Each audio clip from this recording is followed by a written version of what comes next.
ያነሳንላችሁ አንቺን በራስሽ ህይወት እሱም በራሱ ህይወት የፈለጋችሁትን ሆናችሁ እንድትኖሩ ካሁን በኋላ እንዳትደራረሱ ህግ በፈቀደለት ቀን ሄዶ መጥቶ ልጁን እንዲያይ ልጅን ሳውዛ ልጁ ይደግ እሱን ግን የልጅ ያለህ ያሰኘው የልጅ ያለህ ያሰኘው እንደዚህ ህፃኑን እንዳሳቀቀ ህፃኑን እንዳሸማቀቀ ህፃኑን እንዳስለቀሰ ልጁ ለመሆኑ ማውራት ይችላል? ልጁ ለመሆኑ እንደው ትላንትና ሰማ ነው ልጁ ሲጮህ ወይ ባባ ሲል አንድ ቀን ድምፁን ሰምተነው አናውቅም። አንድ ቀን ልጁ ያወራል ወይስ ልጁ ምን ሆኖ ነው የተዘጋው ብለን ህዝብ እስከሚጠይቅ ድረስ ሚዲያ ላይ ማለት ነው። ለመሆኑ ያወራል ወይ? አንድ ቀን ድምፁን ሰምተነው አናውቅም ሲባል ትላንትና ነካክተውት ነው መሰለኝ ልጁ ራሱ ድምፁ ተሰማ። የልጅህ ናፍቆት የሌለ ለልጅህ ሬት በጥብጠ የምታጠጣ ለልጅህ ሎሚ ጨምቀ ያጠጣ ለልጅ ነገር ሬት በጥብጠ ከማጠጣት ወደ ኋላ አትልም። ምክንያቱም በጣም መራራ ጨካኝ ቤተሰቦች ናቸው። በጣም መራራ ጨካኝ ቤተሰቦች ናቸው። ከእንደናንተ አይነት ቤተሰብ ጋር መደባለቋ ልብ ይሰብራል።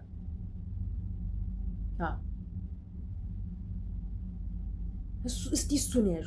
እስቲ በዙሪያዋ የከበቧትን ሰይጣኖች አስቁሟቸው። ስሟን ከመጥራትና ፎቶዋን ከመጠቀም ያቁሙ። ከዛ በኋላ እስኪ ማን እንደሚርበውና ማን እንጀራ እንደሚበላ እናያለን፣ ሁላችንም አንድ ላይ ማለት ነው። ለማንኛውም ላይክ፣ ሼር፣ ሰብስክራይብ ያደርጋችሁ አበረታችሁ ነው የማትፈልገው። ፕሊዝ ፕሊዝ ፕሊዝ ቪዲዮዬን ሙሉን ጨርሱልኝ ፕሊዝ። ቤተሰቦች ተደሰቱ ተባለ። የትኞቹ ቤተሰቦቿ እንደተደሰቱ ባናውቅም ኤኒዌይስ የቲክታክ የዩቲዩብ ጓደኞቿ ናቸው የተደሰቱት እንጂ በዙሪያው ያሉ ቤተሰቦቿ አላየናቸውም። ማናቸውንም አላየንም። ሲስቁም ሲደሰቱም ሲያዝኑም ሲያለቅሱም ማለት ነው። በመጀመሪያ ደረጃ አልተካሰሳችሁ፣ ምንም ነገር ያደረጋችሁት ነገር የለም። አንድ ላይ ናችሁ። ጀስት ብቻ እንደው ህዝብን ለማረጋጋት እንጂ አሁንም የምታቆሙ አይደላችሁ። ወደ ሌላ ርዕስ የምትገቡ ናችሁ። በመቀጠል ምን አይነት መልእክት እንደምታስተላልፉ ለማናችንም ግራ እየገባን ነው። በዚህ በኩል የፍትህ ያለ ይላል፣ በዚህ በኩል ፍትህ የታለ ይባላል። ብዙ አይነት በየቦታው ብዙ ውጥንቅጥ እየመጣ ነው ያለው። ካሜራ ላይ ያሉትን እንጂ የምናየው እኛ ከካሜራ ጀርባ ምን እንዳለ ድንገታዊ ቅስፈት የሆነ ሰው ቪዲዮ ካልቀረጸ በስተቀረ ብዙ በደል በየቤቱ በየጓዳው፣ ብዙ ወንጀል በየጓዳው፣ ብዙ ለቅሶ በየቤቱ፣ ብዙ እንባ በውስጥም በውጭም እየደማ ነው ያለው። እናንተ አጫጭርም ይሁን ረዣዥም ድራማም ይሁን ሪል ላይፋችሁን በምታሳዩ ነገሮች ብዙ ወንጀሎች እየተስፋፉ ነው ያሉት። በመቀጠል ላይክ፣ ሼር፣ ሰብስክራይብ ያደርጋችሁ ፕሊዝ ፕሊዝ ፕሊዝ ቪዲዮ ሙሉን እዩልኝ ፕሊዝ። እንደው ባታዳምጡኝ እንኳን መጣሽ ደሞች ያሮጊት ብላችሁ ባታዳምጡኝ እንኳን ፕሊዝ ስራ እየሰራችሁ እኔን ክፈቱኝና ተውኝ ልለፍልፍ ዝም ብዬ። ማየትም ከደበራችሁ እንዲህ ድፍት አድርጉት እንዳታዩኝ ማለት ነው። ግን እዩልኝ፣ አለበለዛ ቪው የለኝም። ሰብስክራይቡ እየሄደ ነው እንጂ በ1000 ሰብስክራይብ እንኳን ቪው ካላችሁ ይከፈላችኋል። እኔ ግን 8000 ሰብስክራይብ ይዤ ቪው የለኝም፣ ስለዚህ አይከፈለኝም። ቪው የለሽም ብሎኛል። ገና 100 እንኳን አልገባውኝም። 24 ዎች አወሩን ሞልቻለሁ፣ ግን ቪው የለውማ። ቪው ከሌለው ክፍያ የለውም። ይሄን የምታውቁት ነገር ነው። ስለዚህ ቪው እንድታይልኝ አድርጉልኝ ፕሊዝ፣ በፈጠራችሁ በእግዚአብሔር በአላህ ብያችሁ አላውቅም። ለዩቲዩብ ለሰብስክራይብ እና ለቪው ለላይክ ምናምን ብዬ አላውቅም። ግን ልበላችሁ በእግዚአብሔር ዩቲዩብ ነው፣ ክፍያ አለዋ፣ እደክምበታለሁ፣ ለፋበታለሁ። በተቻለኝ መጠን የራሴን ሀሳብ አንጸባረቅበታለሁ። ግን ዝም ብሎ አይደለም፣ በጣም ይደከምበታል። ዋጋ ከሌለው ደግሞ ወይ ከማቆም በስተቀር ሌላ ምንም አማራጭ የለኝም። እናንተ ታዩልኝ ያላችሁ፣ እኔ ፖስታለሁ፣ እኔ እሰራለሁ። እናንተ ቪው ላይክ ሼር እያደረጋችሁ ታበረታቱኝ ያላችሁ፣ አለቀ። እና ይሄንን ማለት የምፈልገው የስለነ ሩታ ነገር መቼ ወደ መሬት ወርዶ አይኔም በላይም በፈጣሪ ስም በስመ አብ ወመንፈስ ቅዱስ እና እንቅልፍ አልተኛውኝም። ማርያምን አሁን እተኛለሁ። ዛሬ ላይ ላይቭ ሁላ አልገባሁኝም። ስለዚህ ልጅ በጣም ሳለቅስ ነው የዋልኩትኝ። በዛ ላይ የሆነ ላይቭ ቤት ገብቼ ሰው ቤት እንዲቹ እንትን ስል ነው የዋልኩትኝ። በጣም በቃ ማለት እንደ ሰው እንደ እናት እንደ ልጅ እንዳለው በጣም ነው የሚያሳዝነው። በጣም ነው ተስፋ የሚያስቆርጠው። ኢትዮጵያዊ መሆናችሁን ሴት መሆናችሁን ምንም ነገር ባላይ ባልሰማ ሚዲያ ላይ ሶሻል ሚዲያ ላይ ምንም አይነት ኮሚኒኬት ባልኖረኝ ብላችሁ የምትሉበት ሰዓት ላይ ነን ያለ ነውና እጅግ በጣም የሚያሳዝን ነገር ነው በእውነቱ ማለት ነውና የነ ወይዘሮ ቡዜን ነገር ስናይ ይገርማል።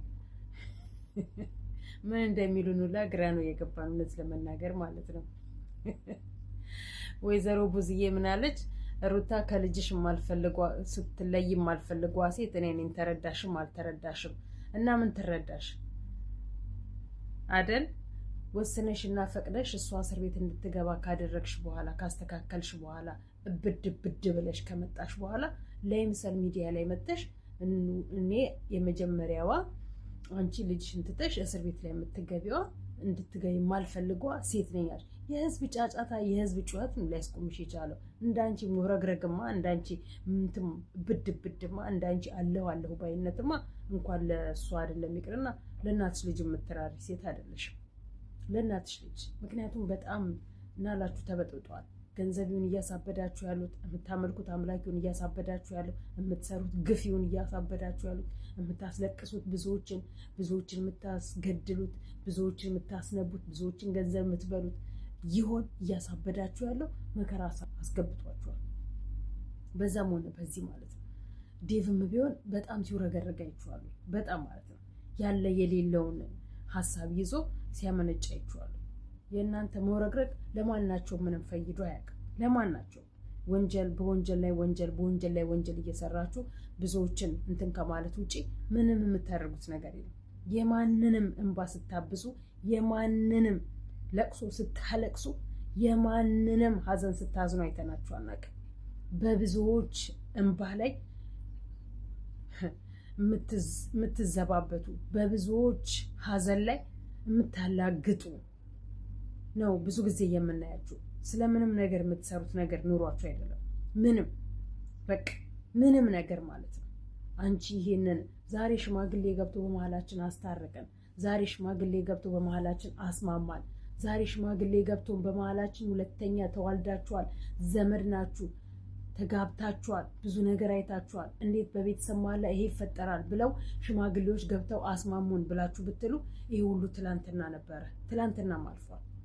ይሄ ሁሉ ትላንትና አልፏል። ዛሬ እዚህ ደረጃ ላይ ከመድረሳችሁ በፊት ማለት ነው። ትላንትና ሽማግሌዎች የሉም ነበር ነው? ትላንትና ሽማግሌዎች አልነበሩም? ዛሬ ወንድምሽ በየሜዳው ላይ እየተንዘላዘለ ከሴት ልጅ ጋር ግንኙነት ማድረግ ደረጃ እስከሚቀረው ድረስ ላይፍ ላይ እንደዛ የፖዚሽን ዳንስ እየደነሰች አንድ እግሯን እያበላቀጠች እስከምትሳቀቅ እስከምትሸማቀቅ እንዲህ አይነት ልብስ ለብሰው ሚዲያ ላይ መበለቃቀጥ ማለት ሌላ ወንድ ፍለጋ ነው። አለቀ። አብርሃም ሲጀመር የተበላ ቁብ ነው። በፈለገበት ሰዓት ላይ ሰው ይጠጓል፣ በፈለገው ሰዓት ላይ ሰው ይርቀዋል። አለቀ። ሩታ ብቻ አለችም የቦታ ነው ያየሁትን ደግሞ ጽጉ ህይወት የራስህን ህይወት መጀመሪያ ሳታስማማ የሰው ህይወት ላግባባ ብለህ የምትሄድ መጀመሪያ አንተ እስኪ የራስህን ህይወት ነው። መጀመሪያ አንተ እስኪ ለስሙ ልጅ አለኝ ብለህ እንደምታስበው ከሆነ አባቱን እስኪ ለልጅህ የአባትነትን ፍቅር እስኪ ያሳይ። ለልጅህ ጋሪ ገዝተህለት ታውቃለህ? ለልጅህ ማዝያዝ ይዘህ ገዝተህለት ታውቃለህ? ለልጅህ ምን አድርገህለት ታውቃለህ? እንደናንተ አይነት ጨካኝ አባትና ጨካኝ እናቶች ናቸው ለትውልድ ጭካኔን እያስተማሩ ለትውልድ ጭካኔን እያስተጋቡ ትውልድ ጨካኝ እየሆነ ያለው። በእናቱ ላይ የማይራራ ልብ፣ በአባቱ ላይ የማይራራ ልብ፣ አባት በልጁ የማይራራ አንጀት እየያዘው የሚዞረው በእንደናንተ አይነት ተልካሻ ጨካኝ አረመኔዎች የተነሳ ነው። ነገ በእያንዳንድ ቤት ጭካኔ ገብቶ እያንዳንድ ቤት የገዛ ልጅክ ሲገልክ የገዛ ልጅክ ሲደፍርክ የገዛ አባትክ ልጅህን ሲደፍር በእያንዳንድ ቤት ልጅ እናቱን እየደፈረ እየሰማን ብዙ የማንሰማው ጉድ የማንሰማው የሚያሳብደን ነገር የለም። ሶሻል ሚዲያ ላይ እስካለን ድረስ እንደነዚህ አይነት ሚዲያዎች እየመጡ እንዲህ አይነት ነገር እያሳየን ቤት በኩል ነው እኛ ጥሩ ነገር አይተን ጥሩ ነገር ተመግበን ጥሩ ማንነት ሊኖረን የሚችለው። እኛስ እሺ ሄደናል። 50 ባይሞላን ሄደናል። 40ዎች ውስጥ ነን፣ እግዚአብሔር ይመስገን። ከ40 በታች ያለው ትውልድ ግን እየወረደ ነው። አዎ ትውልድ አይን ውስጥ ገብቷል። ትውልድ አዘቅት ውስጥ ገብቷል። ትውልድ በብዙዎች አይን ተዘፍቋል። በሰይጣን ማንነት ውስጥ ተመርዞ መርዝ እየረጨ ነው ያለው። እነዚህ ልጆቹን አንዲትን ሴት ለ3 እንደዚህ እያደረጓት ተይዘዋል። ሚዲያ ላይ ማውጣቱ ምንም ትርጉም የለው። እኔ ሁሌ እምላችኋለሁ እነዚህን ሴቶች እኔ እጅ ቢገቡ ዘለዝላቸዋለሁ። ባለኝ ነገር ዘለዝላቸዋለሁ። ልጄና እህቴን ነዋ ህግ ደረጃም አላደርሳቸው። አሁን እንደ ምስኪን ያጫውታቸዋል። ምስኪን ህግ ጋር ስትደርሺ ምስኪን ነሽ። ከህግ ቁጥጥር ውጪ ስትሆኝ ግን እንዳንቺ አይነ አውጣ እንዳንቺ ነፍሰ በላ የለም። እንደናንተ አይነት ነፍሰ በላዎች ናቸው ትውልድን ነፍሰ በላ እያደረጉ የሚሄዱት። ከስር ያሉት ምን እየተማሩ ያድጋሉ? ከስር ያሉት ምን እያዩ ነው የሚያድጉት? ከስር ያሉት ማንን አይተው ነው ትልቅ ቦታ ላይ የሚደርሱት ብላችሁ እንኳን እማታስቡ። በሆነው ባልሆነው እንባላለን የሰው ሀቅ ለመብላት። አሁን ምንድነው ሰው ትላንትና ያየሁት እንደው የሚያደርጋቸው ነገር ያሳጣቸው የጥቃቅንና አነስተኛ ሽቶ ተልኮላቸው የጥቃቅንና አነስተኛ ስጦታ ተልኮላቸው ልክ ግብብዳ ነገር እንደተላከላቸው ስጦታ ተላከልን ብላል። ምን ነው ስጦታ ጠይቁን ነው የምትሉት? ስጦታ እየጠየቃችሁ ነው። በነገራችን ላይ ሚዲያ ላይ መታችሁ ሳምልኝ ተዋብላችሁ እሺ እንትንህን ክፈትና ሳምልኝ ብለው ቢሉክ ሚዲያ ላይ ያሉት ከፍተህ ልስምላት ነው።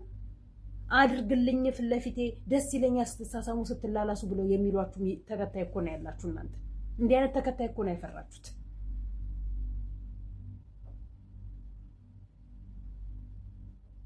ሷሩባት የሶታ ማስላለች ማለት እንደ አብርሃም አይነት ነው። የራሱን ያስተካከለ ህይወት ያለው ይመስል የራሱን ያማረ ጎጆ ያማረ ትዳር ያማረ ፍቅር እየኖረ ይመስል አጉል አስታራቂ ያጫውተዋል።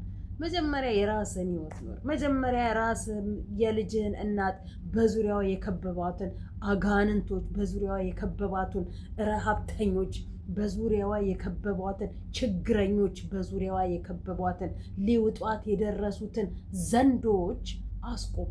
ከዛ በኋላ ወደ ሌላ ሰው ህይወት ገብተህ ታስማማለህ፣ ታለያያለህ። መጀመሪያ የራስህን መጀመሪያ አንተ በአንድ እግር የቆምከውን 2 እግር አስቆመው። አንተ በአንድ እግር ነው የቆምክና እየዞርክ ያለው፣ 2 እግር አይደለህም። በአንድ እግሩ የቆመ ሰው እንኳን የሰውን ህይወት ሊያስማማ የራሱን ህይወት መቼ መጀመሪያ በ2 እግሩ አቆመው?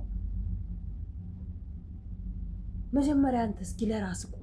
ወይ ውጣ፣ ጥርግ ብለህ ውጣ። እንደው ህግ መቼም እርግጠኛ ነኝ ትላንትና ዞር ብለህ ያላየከው ልጅክ ትላንትና ለማየት እየፈለገ ለመንካት እየጓጓ የቋመጠው ልጅህን ቼክ ሳታደርገው ያለፍከው ልጅ ነገ ሲያድግ ተመልከተው አባዬ ልጄ ተመልከተው አባትክ ምን ሲያደርገኝ እንደነበረ ብላ ያቺን ፓርት ራሱ ብታሳየው አባቴ ለምንድነው ይሄን ያህል የጠላኝ? አባቴ ለምንድነው እናቴን በዚህ ያህል ደረጃ እኔ እንዲያር እየፈለኩ ረግጠኝ ሄድከው ለምንድነው ብሎ ይጠይቃል። መልሱን ይዛን ያንተ ጋር ያለው ምንም በሴት ነው። ሴት ጋር ሄደ ነው። ሴት ጋር ተንዘላዝለን እናቴ ጋር ምን አተ ነው ሴት ጋር ሄድከው? እናቴን ለምንድነው ያስለቀስካት? እናቴን ለምንድነው ያስነባት? ያ ጭካኔ ያ በደል ነው ዛሬ፣ ያ በቀል ነው ዛሬ በብዙ ቤቶች እየተንኳኳ በቀልን በበቀል እያደረጉት ይሄዱት። በቀል ካልቆመ በስተቀር በቀልን የሚያቆመው ደግሞ ያ ሰዎችን እበቀላለሁ ብሎ የተነሳው ሰው ሌላ ሰው ላይ ላለማድረግ ራሱን ከሃይማኖት ቦታ ላይ ማራቅ የለበትም። በቃ ንጹህ ሰው እንዲሁም ራሱን መጠየቅ አለበት።